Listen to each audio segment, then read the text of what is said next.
إن الحمد لله نحمده ونستعينه ونستغفره ونعوذ بالله من شرور أنفسنا ومن سيئات أعمالنا. من يهده الله فلا مضل له ومن يضلل فلا هادي له. واشهد أن لا إله إلا الله وحده لا شريك له واشهد أن محمدا عبده ورسوله. أما بعد فأعوذ بالله من الشيطان الرجيم. بسم الله الرحمن الرحيم.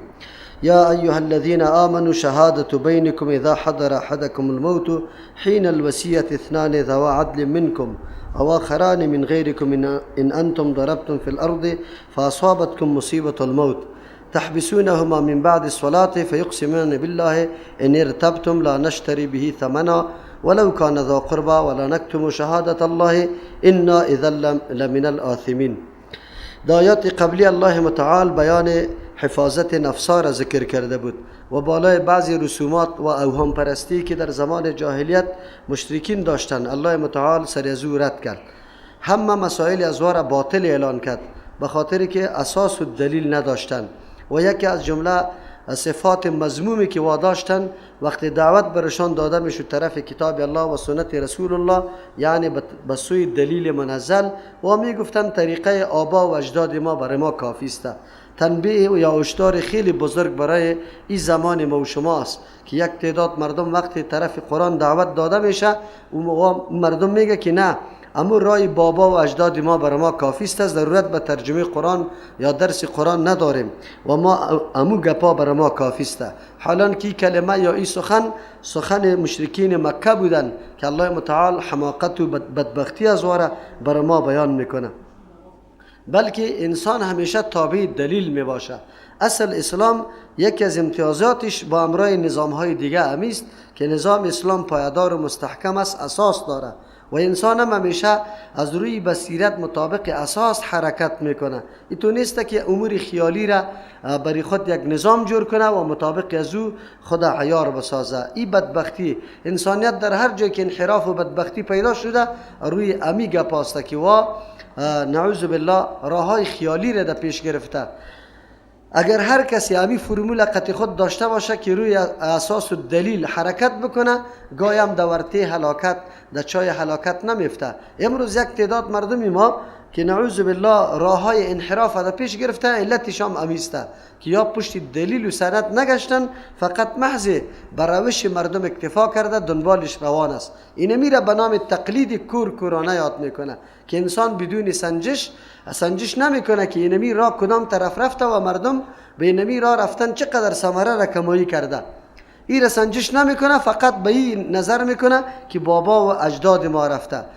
دیجا قرآن کریم رد کرد بالای او مسائلی که امروز به یک لباس جدیدی به مردم جلوه داده میشه. مثلا میگه این عنعنه باستانی و قدیمی است، این عمل بابا و اجداد ماست. اسلام اینطور اعمالا را و این عمل کردها را، خصوصا که در او شرک و نعوذ بالله معصیت و فسق و فجور باشه، به صراحت نقل میکنه که از او جمله مسئله نوروز هم است. نوروز دنیای کفر یک قسم دیگر لباس میپوشانه و این را یک عید باستانی و قدیمی معرفی میکنه تا مردم دینمی حالت خود که اینمی دین نعوذ بالله جشن گرفتن سبب شرک و بدبختی سمی در بین مردم باقی بمانه. روزی نوروز در افغانستان یک روزی نعوذ بالله که به طور علنی عبادت به قبرها میشه، از او خاطر دنیای کفر میره اعلان نمیکنه. یک تعداد مردم نعوذ بالله کم عقل ما را در دام خود گیر داده و خصوصا مردمایی که صاحب فرهنگ و سواد خود میگیره تا وزیرا را نعوذ بالله داد از این میزنه که دین باستانی ماست. هر عمل اگر از پدر و نیاکان و اجداد باشه در صورتی که مشتمل به ضرر باشه قابل انجام نمی باشه که اجرا بکنی، یا است که در او اعمال غلط دیگری میشه او باید از بین برده شود، نه اینکه به نام دین چی عمل بابا و اجداد ما از او دفاع بکنیم و او را دیگه رونق بدیم، از او پیش میگیریم. خب پس از او الله متعال مسئولیت امت مشخص کرد. در زمانی که شما در هدایت باشه، گمراهی مردم برای شما ضرر نمیرسانه. از این به این اشاره میکنه که انسان در تا روز قیامت در کشمکش است، خصوصا مؤمنا در ما حول و محیطش امور خیلی ناگوار در سر میرسه، انجام داده میشه. اما گپ ایسته که انسان چی مسئولیت داره؟ اگر ما هدایت شویم یعنی مسئولیت امر بالمعروف نهی عن المنکر ادا بکنیم، پس از اگر مردم جور نمیشه ما را هیچ کدام ضرر بر ما رسیده نمیتونه. اما امت وقتی که وظیفه و مسئولیت خود ترک بکنه باز بر اولاگه، پس که اولاد ما، نواسای ما و هم اقارب ما نعوذ بالله در راه غلط میروه. اینمی یک هشدار بزرگ بود برای امت اسلامی که امروز درگیر با تمام فرقه های باطل پرست است، خصوصا در حالی که امکانات مادی از و خیلی زیاد هستند. راه تبلیغاتشان، نشراتشان و همچنان رساندن افکار باطلشان به یک شیوه جدید با زرق و برق خیلی قوی برای مردم، این سبب گمراهی زیاد مردم میشه. اگر امت همینطور خواب آلوده باشه، مسئولیت خود ادا نکنه، در این صورت ما هم دینمی ما حول و محیط زیر تاثیر رفته، نعوذ بالله انحراف در معاشره شروع میشه. الله متعال مثل که حفاظت نفسا را از افکار و عقاید باطل این را ضروری میدانه، حفاظت مال هم ضروری میدانه. مال یک انسان هم بعد همونطور هدر نروه. چرا؟ بقای نظام دنیا توسط مال است و همچنان پیشرفت و ترقی دین هم موقوف بالای مال است. اگر مال نباشه جهاد نمیشه. تجهیز یا آماده ساختن یک مجاهد در سنگر با اسلحه ایرا کسی بدون مال نمیتونه. از همون خاطر ملت هایی که مال بیخی نعوذ بالله مذموم دانسته و بد گفته، این گپ نادرست است. بله مال زمان نادرست است که انسان فقط بندگی به مال شروع بکنه و بندگی الله را بگذاره. اما اگر مال وسیله بندگی الله شوه، بندگی الله توسط مال به وجه خیلی درست انجام داده شود، مال بهترین چیز است. امروز پیسه بود که شما را از خانه تان در خیلی وقت کم توسط به کرایه دادن موتر در این مرکز علم و قرآن رساند. اگر پول نمی داشتی اموجا جای به جای نشسته بوده، نخواد که آیات قرآن کریم می شنیده. از او خاطر است که مال بهترین وسیله است برای از اینکه عبادت الله امرایش کرده شود. پس از او خاطر مومن باید در هر گوشه زندگی خود همینطور خوابالود نباشه. مثل که حفاظت افکار خود میکنه، نظریات و دین خود میکنه، اینمی قسم حفاظت مالا را هم بکنه، حتی در موقع سفر و حتی در صورتی که هیچ کسی دیگری از مسلمان ها موجود نباشه، کافر موجود باشه، باید چه قسم حفاظت مال خود بکنه؟ به طریق وصیت، به گذاشتن لیست مال خود. از او خاطر این آیاتایی که فعلا در این جمع شما میخوانیم اصلا در یک واقعه نازل شده. واقعه یک شخص به نام بدیل نام داره، از جمله مسلمان است. همراه 2 نفر همراه شده در قافله تجارتی سفر که به نام تمیم و عدیس که در او زمان و مسلمان نشده بودن، در دین نصرانیت بودن. در مسیری را برای بدیل مریضی پیش میشه و میدانه که من در حالت رفتن و رحلت از دنیا هستم، ایمال چه قسم شود. او وصیت میکنه به 2 همراه همسفر خود و برشان میگه که این مال مرا به ورثه ما تسلیم بکنه. اما از هوشیاری کار میگیره، لیست مال خود مکمل نوشته میکنه، بعد از او در بار خود میگذاره. اردو نصرانی میفهمه که این مال کی از ما بازخواست میکنه که اینی قدر مقدار بوده. یک جامی که از نقره بود ولی میخای طلا دش زده شده بود، خیلی قیمتی بود. او را گرفتن، پنهان کردن، آمدن در مکه فروختن. بعد از اون مال دیگر به ورثه از این تسلیم کردن. ورثه وقتی لیست مال در بین مال برآمد، جام در او گم بود. از او خاطر دعوا را دایر کردن بالای 2 نصرانی. او 2 نصرانی حاضر شد اما اقرار نکرد. قسم یاد کردن که ما چیزی را چی نکردیم، هیچ چیز گم نشده. بس دیگه قاعده است که مدعی شاهد باید تیر کنه و مدعا علیه سری کسی که دعوا شده اگر مدعی شاهد پیدا نتونست او قسم بخوره. مدعی امی ورثه مقتول بود، بدیل که مسلمان ها بودن، یا دعوا کردن که مال موروث ما گم شده او یا گرفتشان. امی اردو نصرانی انکار کرد ما نگرفتیم. اینالی ورثه مقتول که مسلمان ها بودن یا شاهد نداشتن چون موقع سفر بود، آلی قسم متوجه نصرانی ها شد. برای از یا قسم داده شد یا قسم هم خوردن. پس ها معلوم شد در مکه در یک دکان جام پیدا شد. سوال جواب از دکاندار گفت از زمین 2 نفر نصرانی ما گرفتیم و همون جام واقعا در لیستان بوده. آلی دیگه علم ورثه اینمی مقتول که مسلمان ها بود حاصل شد که جام از ماست. آلی حتما این یا خودشان فروخته سری دکاندار، باز دعوا دایر کردن که جام ما را یا سری نمی فروخته. آلی یا دعوا کردن نصرانی ها که ما ایره از مسلمان شما یعنی از بدیل خریده بودیم. یعنی این دزدی نکردیم، پیش از پیش خریدیم. اینال دعواگر دعوای خریدن امی شایدا میکنه، امی نصرانیا. و اونجا مدعا علیه کی قرار گرفت؟ ورثه مقتول که مسلمان است و میگه که نه یا نخریده. پس اونجا خو شاهد نداره نصرانیا که سند تیر کنه که ما خریده بودیم. مجبور است که علی قسم متوجه کی میشه؟ ورثه مقتول. ابا ورثه مقتول خو علم حاصل شده بود، چرا که اول خیا انکار کردن که هیچ چیز ما نگرفتیم. پس آن معلوم شد که اونجا جام برآمده و لیستم جام وجود داره. معلوم شد که جام از بدیل بوده و این مردم ایره فروخته به دزدی. از همون خاطر و قسم میخوره. آلی در جای قسم خوردن اردو نصرانی، مسلمان ها ورثه مسلمان که بدیل است یا قسم میخوره و جام میبرن. الله متعال برای حفاظت مالا راه های مختلفی را روا کرده، مشروع کرده، به این خاطر که مال هدر نروه. امروز است که مسلمانای ما توجه به مال نمیکنه. هر طرف که مصرف میشه در بدعت ها، در کارهای نادرست و ناروا، در اسراف های بیجا، در ساز و سرود، در رقص و ایگپا، در شراب خوری و نعوذ بالله در تفریحات بیجا. این اسراف در مال میگه و این درست نیست. مسلمان یک روپیش هم باید اموتور هدر نروه. اگر ما امروز دقیق نظر بکنیم، یقین به الله بکنی در این وطن ما اینطور کسای پیدا میشه که یک روپی ما بسیار اهمیت برای زندگی از وا داره. ما میبینیم معیوب آنقدر در افغانستان است که پرسان نکو، بیوه آنقدر در افغانستان است که هیچ پرسان نکو. افغانستان از در نگاه فقیر است، اما از نگاه معیوب، از نگاه یتیم، از نگاه بیوه، از نگاه کسایی که چیستند بی سرپرست و بی سرنوشت هستند خیلی زیاد است. چطور آدم یک روپی خود به جای مصرف بکنه؟ از او خاطر یکی از توصیه های ما برای برادرای مخلص و مسلمان ما امیسته که بسیار دقیق باشند در مصرف مال خود. کجا مصرف بکنه؟ در اون مسجدی که واقعا نمازخوانی درست نمیشه، در اون مسجد هم مصرف نکنه. چرا مال مصرف میشه؟ فایده دهش نیسته.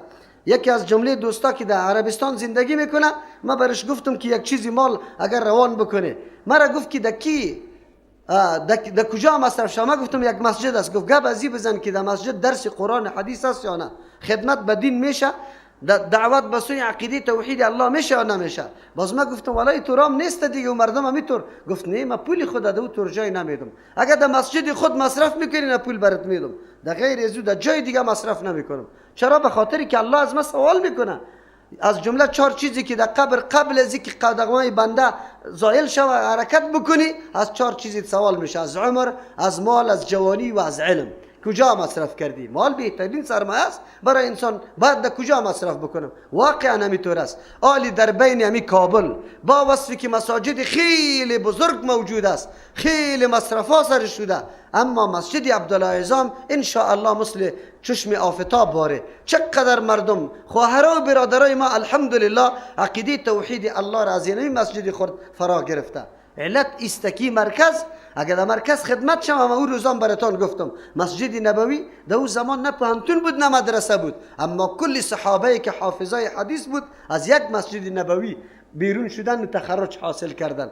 اگر واقعا در مساجد ما علمای دلسوز و موحد موجود باشه، عقیده صحیح داشته باشه، در افغانستان جهل مکمل از بین میره. چرا مردم ما قبرها را پرستش کنه؟ چرا دفاع از نوروز بکنه؟ ملا امامی خیز از نوروز دفاع میکنه، ملا امامی خیز از بدعت مولود دفاع میکنه، ملا امامی خیز نعوذ بالله مولانا را خیلی احترام میکنه که چی خدمتی برای شایان به اسلام کرده یا نکرده. ما در اون حالت از زندگی میکنیم. علتش است که مال بیجا مصرف شده. از همون خاطر مسلمان باید در مصرف مال خود بسیار دقت به خرج بده که ما پولم در کجا مصرف شود و چه قسم مصرف شود. چرا؟ الله متعال حفاظت مال امر ضروری دانسته. سعی کنی اینقدر آیات ها را صرف به خاطر از اینکه یک مال باید ضایع نشود. دیگه موضوعی که در این آیت برای ما واضح میشه مسئله وصیت است. البته وصیت 2 قسم است. یکی وصیت در او اموری که یک کسی را وصی میگیری، یکی وصیت در مورد مالت است، ترکیت است. وصیت در مورد ترکه و مال این جدا بحث است که در سوره بقره بحثش آمده. و وصیت به خاطر از اینکه کی را وصی بگیری، این در این آیت برای ما ذکر میشه که اگر در وقت نبودن کافر هم باشه تو وصی بری خود بگی، به این خاطر که آینده موضوع صاف شود. اما وصیت در مورد مال او باز 2 قسم است. یکی حق الله متعلق مالت میشه، یکی حق بنده الله. در هر دو مورد تو باید معلومات مفصل بدی، چرا که تو از دنیا می روی. حق الله اگر سرت باقی مانده وصیت کو بورسید. حج نکرده سرت فرض بود، وصیت کو بورسید که از طرف من حج بکنه. قسم خوردی کفارش ندادی، قتل خطا کردی کفارش ندادی، ایلا کردی کفارش ندادی، زهار کردی کفارش ندادی، نعوذ بالله در رمضان مبارک هم بستری بازن کردی کفارش ندادی. این دینای الله متعال است که سری تو باقی مانده. این اسقاطایی که مردم برای خود یک گیلی استحصال جور کرده، مناسب 1000 روپیه در جیب میزنه، 4 دانه فقیر دیگه هم 10 روپیه در جیب میکنه. این گپا در دین نیست و نه سبب ساقط شدن ذمه‌واری های انسان میشه، بلکه او یک فریبکاری محض است. نعوذ بالله مخادعه با الله متعال و با مؤمنان است. نه آن چیزی که دین است از الله او را تو وصیت بکن، و همچنان دین مخلوق الله، قرض کسی سرت است، حق کسی سرت است، یا دزدی کرده، غصب کرده، دمی وقتی مردن الله در ذهنت انداخت که بیا همین مال مردم پس بدم، و ورثه میگی که این مال از فلانی است، پس برش بده که من دزدی کرده بودم. اینی را میگه وصیت در مالا. آلی وصیت در کسی که تو را وصیت جور میکنی. اینی اول باید مسلمان باشه، آدمی امانتدار و عادل باشه، عالم باشه که امو مال تو را در جاهای درست مصرف کنه. اگر هیچ کس پیدا نشد ولو که کافر هم باشه او را تو وصیت گرفته میتونیم.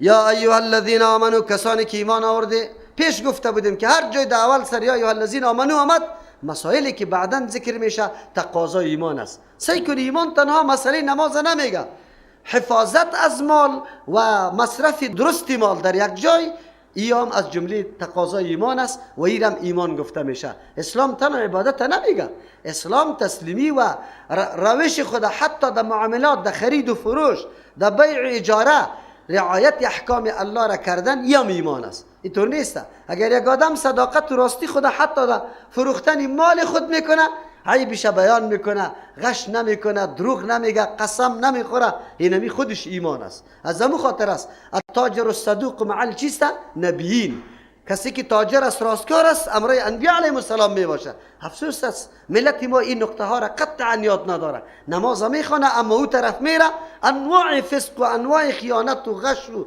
نعوذ بالله فریبکاری را میکنه. البته میگه با نماز خواندن من معاف میشم و این کار پروا نداره، گناه نداره. نه، ایمان مجموعی مسائل میگه.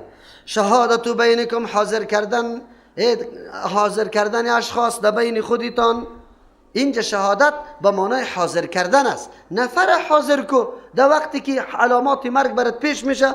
اذا حضر احدکم الموت، در آن وقتی که حاضر شوه به یکی شما مرگ که حاضر شوه خودم باز چیز نمیتونه. بیاید برای شما به یکی از شما اسباب مرگ معلوم شوه، علامات مرگ براتان پیش شوه. سخت مریض شده میفهمی که حالی دیگه جور نمیشم. دینی وقت چیست؟ حین الوصیت، در وقت که وصیت میکنه. نه، در وقتی که شما وصیت میکنه علامات مرگ هم چیست؟ معلوم شده. حاضر کردن است. چی را حاضر کنه؟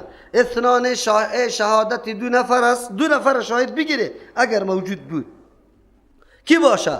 ذو عدل منکم، صاحب عدل از خودتان، مسلمان باشه، یکی صاحب عدالت باشه، دو فاسق فاجر نباشه، مبتدع بدعتی نباشه. تو وصیت میکنی در راه غلط بدعتا مصرف میکنه. نه نه نه نه، عادل از جمع مسلمان باشه. دو نفر در وقتی که علامات مرگ برات پیش شد وصی بگی برای خود که اینی کار شود. این امر ضروری است. یک کسی که وفات میکنه میفهمه که بعد از مرگ ما مردم بدعتا را چلی و جمعی و سالپورگی و سه و چار و گپا را میکنه. اینمی مرده که ترجمه قرآن نکرده و رسی خود جمع کنه، دو نفر شاهد بگیره که شاهدا این شما شاهد باشی که اولاد خود میگم که کارا را پشت سر من نکنه. اگر میکنه مسئولیت خودشان است، گناه در گردن خودشان است.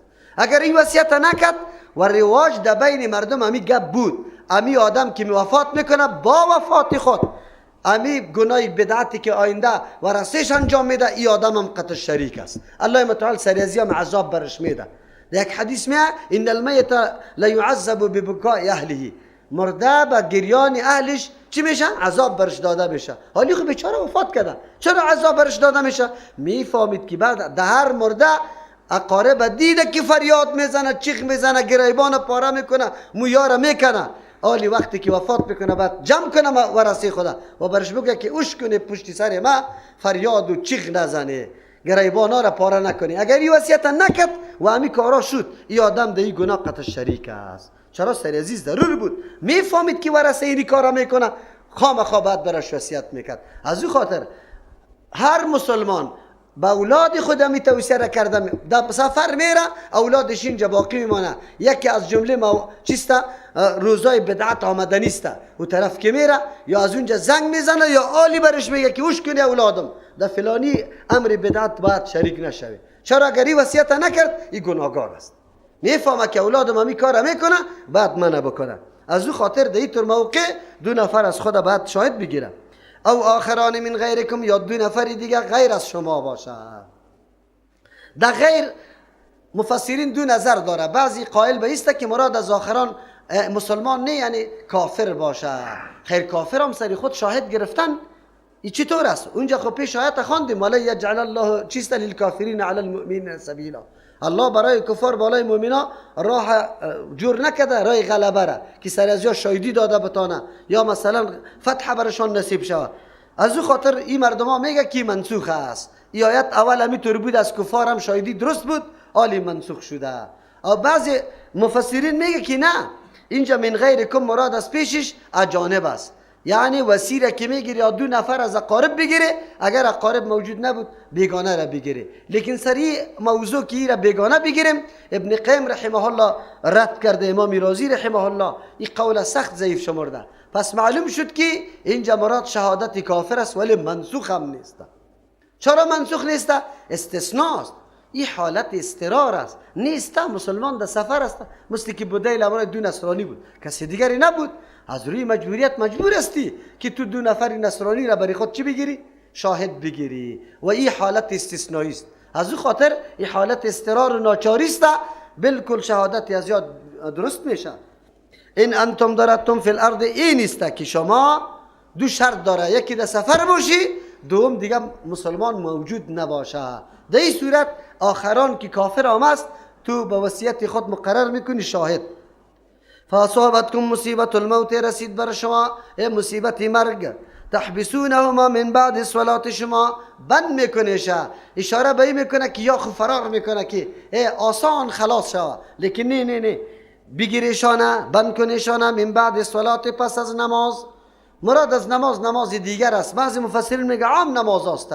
بعد از نماز به خاطر میگه با وصفی که کافر به نمازها هیچ عقیده نداره، قدرت الله رعب داره، هیبت داره. کافر وقتی در مسجد داخل میشه یک هیبت در قلبش میفته، از همون خاطر ایره پس از نماز بند کنیشه.